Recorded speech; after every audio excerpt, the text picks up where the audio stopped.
Why do we call it a light year? Well, because that's the distance it would go, a light particle would go in a year, right? But what is a year? A year is a man-made creation to describe one revolution of our planet around our sun. So our units of time are dependent on our place in space and our relativeness to the sun, right? Yeah. So an ancient civilization might measure time completely different if they measure time at all. So here's what's even crazier. This guy, Lawrence Krauss, was saying this is actual scientific fact. I forgot the name of this kind of the way this law of science or whatever, but he says if you changed in our modern science the charge of a proton to negative, you just arbitrarily were like it's negative, and you change an electron to positive charge, it wouldn't change a damn thing about the way we understand laws of physics, because positive charge and negative charge is just our way to describe, oh, the molecule is pointed this way and then the molecule is pointed that way. It's arbitrary labels we put on what we can observe. Like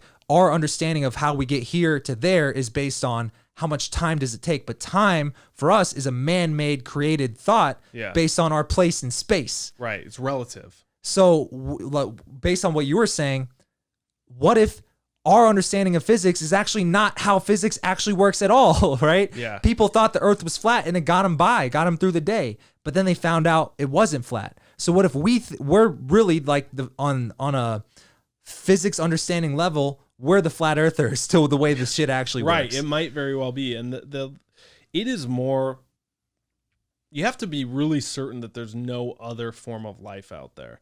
You can fit, I was doing a TikTok on this, so it's fresh in my head, on facts that I was looking up and whatnot. It sounded like Neil deGrasse Tyson. Our sun, okay, let's just start there. It's so fucking big. You know how many Earths we can fit in the sun? How many?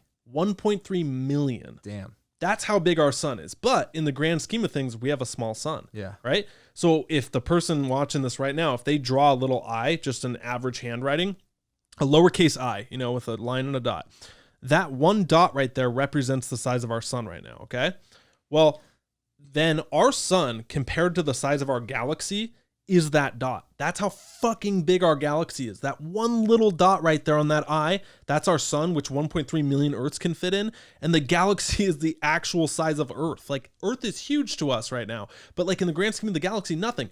Then they also say that there's more galaxies than if you took all the sand on every single beach, every single grain of sand you could find. There's more galaxies out there in the entire universe.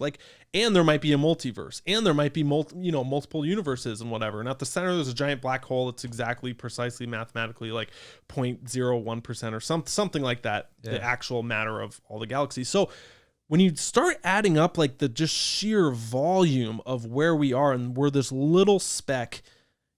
I believe we are spiritual beings having temporary human experience. That's what I believe. But whatever you believe, like, we're so small in the grand scheme of things, if you look at it logically like that, to say that there's nothing else out there, to me, in my opinion, is more crazy than to say there is. That's it. Yeah. Think about, like, that is fucking crazy. Like, I think I heard a stat, something like along those lines, where if you think about the grains of sand on all the beaches in the earth, right? There's still, we can see in our night sky, we can see more galaxies that are just as big as our galaxy, if not way bigger. We can see as many more than there are grains of sand on the entire earth, right? Each one, so we can observe, the way she said it, there is 100 billion galaxies that we can physically observe, right? So you look through a telescope, you zoom in on it real close. That star that you thought was a star is actually an entire galaxy. There's 100 billion of those that we can see. And inside of each galaxy is 100 billion stars, just like the star that we live around, right? And each one of those stars, 100 billion, inside of 100 billion of them, has at least a few planets around them, a lot of them, most of them, right? So how naive are we to think that we are the only planet that has life? And if you so this was blowing my mind about the galaxy documentary I was watching last night on Netflix. If you think about our galaxy, and they kind of panned out, and we're thinking macro scale here, and they kind of panned out, they said our galaxy, the Milky Way galaxy, is in a cluster in our point in space of about 30 galaxies. And the closest one of them is 2 million light years away, and it's called the Andromeda galaxy. And the Milky Way and the Andromeda are similar in size, but in our cluster of 30 plus, they're a lot bigger than the ones around us, right? And so when I'm thinking about comparing our galaxy and how similar it is to this galaxy and how similar it is to that galaxy, right? Yeah. I'm thinking, well, if that galaxy looks like ours and is similar to ours and has the same laws of physics as ours that we can observe, how crazy would it be for us to think that we're the only one that formed a planet that can form life? You know what I'm saying? In my head, it's actually way more believable to think that there's a lot of life than there is that we're the only ones. And this is very hard for an ego to accept. And I've been deep diving since I moved to Arizona, really into spirituality. And like, I used to get really, I think men particularly have this chip on their shoulder where we need to leave a mark, right? We need to be known for something. We need our name on a library. Otherwise, what is my life for? Like, I need to leave a legacy. I need to make it. And typically that comes in the form of having a family, right? And that's great. Or the other form for men, normally it's like making a shit ton of money so I can be high status, right? That's what people want. But when we're talking about the grand scheme of things and what a spec we are, does it A, even really matter? And then B, more logically and less spiritual on this grand scheme, right? Where we're talking about grains of sand or galaxies, like, yeah, we really don't matter.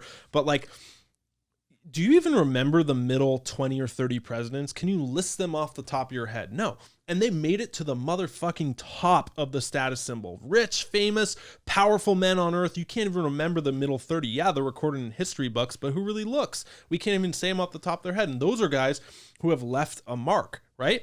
So coming to terms with the fact that we, 2 generations from now, like our great grandkids aren't going to remember us. And I know this sounds so negative and like, damn, that's dark, dude.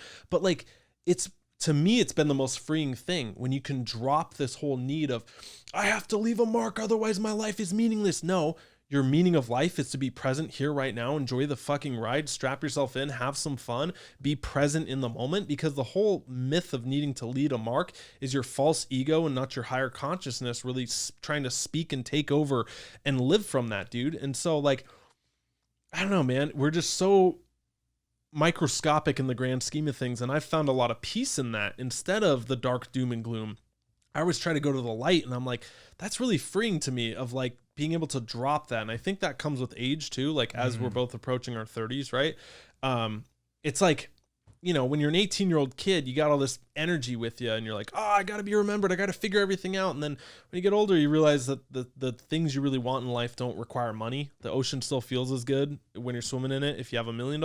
If you have $0, you know, I've known because I've had $0 and it felt great. I was in Hawaii backpacking around. So like the good conversations, good friends, like this stuff is true at the core of like what we need as humans, and like not the false stuff of like bigger and better and egoic. And I think that like to tie it back into the alien stuff, maybe that's how they're manipulating us through fear and war and all this stuff, is like they're pumping up our ego. And that's a very masculine energy, right? And it's very masculine. It's very like, fight, go for it, leave your mark. Yeah, you can do it, humans. And that's like a malevolent evil force. Maybe that is Satan, if you want to go with that, right? Or Lucifer, which just means bringer of light. It's some weird translation. Maybe the more feminine approach, right? You've heard the saying, the future is female.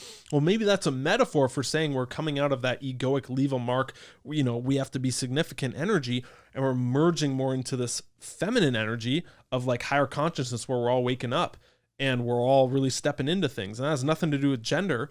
It's just the energies we all have. And so I don't know, man, I really see that as the awakening that people are talking about.